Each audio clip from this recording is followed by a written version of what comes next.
At some point, we may recognize that we're nearing the end of our journey through life. When that moment arrives, we must confront who we've become and reflect upon how we navigated the circumstances that we were given. This moment of introspection resembles the concept of the Day of Judgment from Christian mythology, except in this scenario, the real judge will be your own inner critic.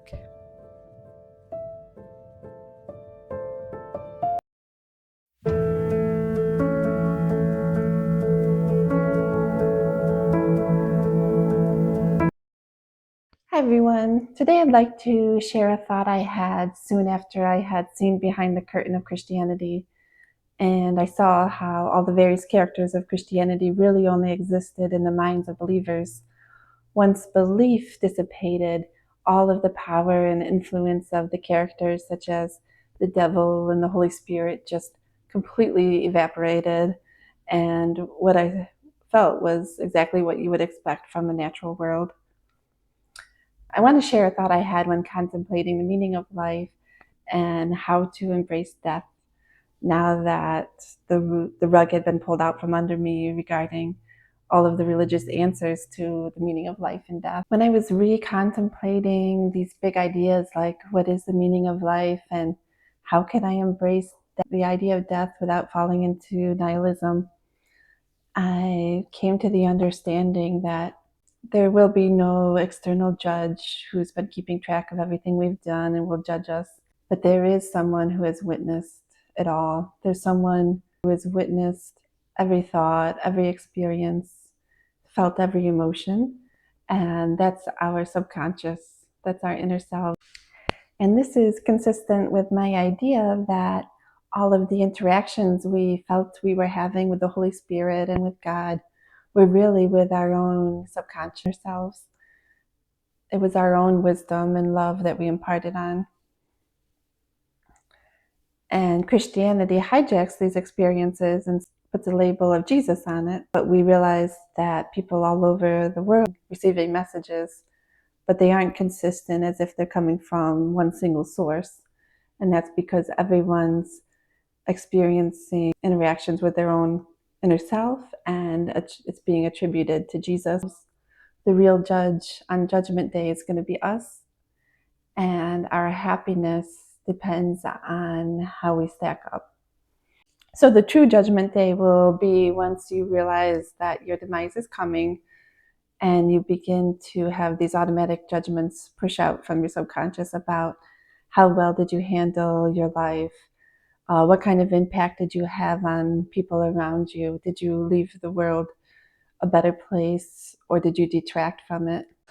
One thing I would recommend is to practice having fair judgment of yourself now. No need to overly judge yourself or condemn yourself like some of the religions do. You want to be able to see yourself clearly and take into account any challenges you were given. In addition, it would be really helpful to take inventory of what your moral values are, so you know what the rubric's going to be, what's important to you, what's going to make you say, oh, I'm satisfied and I'm happy and I'm in a state of bliss and I'm okay with wrapping this journey up, versus feeling shameful or like you didn't accomplish what you wanted to, or you had too many missed opportunities, or you hurt somebody that was important.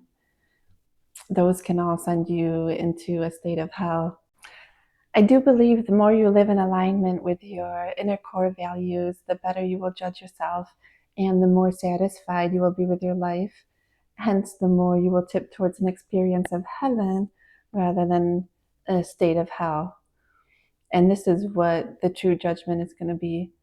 It's going to come from yourself and not an external source. Now, keep in mind, the perceptions of your inner self will not go completely unchecked. They will be molded and modified by experiences you have and the influence of people and the culture around you.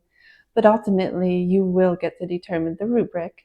You decide what's important in your judgment and what's not. Now, this isn't to be confused with ultimate free will, as our base desires and our base moral values are something that were originally instilled in us from birth through the refining process of evolution. And that serves a large part of what's going to be our rubric for judging ourselves in the last day. So we didn't get to choose these, but they are what we're dealing with. They are what we have to work with. And we're going to judge ourselves based on these. I realize this doesn't necessarily happen for everyone, but most of us will have a period of time where we're sort of aware of that our demise is coming.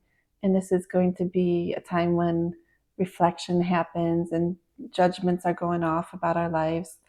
And I kind of compare this to the religious last day of judgment. Are you happy with the overall impact you've had and what you've done with the hand you were dealt? Throughout our lives, we're given the concept of external judges constantly judging us. But in the last days, how you honestly judge yourself is what you're going to be left with. And that's going to determine your level of happiness and whether you skew towards being in a state of mind that resembles the concept of heaven or a state of mind which resembles the concept of hell. The big twist in the end will be that you were the judge. So follow your own standards and don't sell out your core values for a package of dogma or some external source of alleged objective morality. In this sense, if there is anything that could resemble the concept of sin in religion, I think it would be the betrayal of self. It's likely that we include even more agents in our sense of self. We might include our family, our children, our best friends, or maybe even the entire planet you consider part of yourself. And in this sense, you're going to judge yourself for how well you treated yourself. Did you add value into the world or did you detract from it? These are the kinds of things that will likely pop up in your mind. Whether you come out on top or somewhere low, give you a feeling of heaven or hell. The extent to which we genuinely accept and approve of ourselves and our lives at the end of it is going to be a significant influence in the level of our happiness.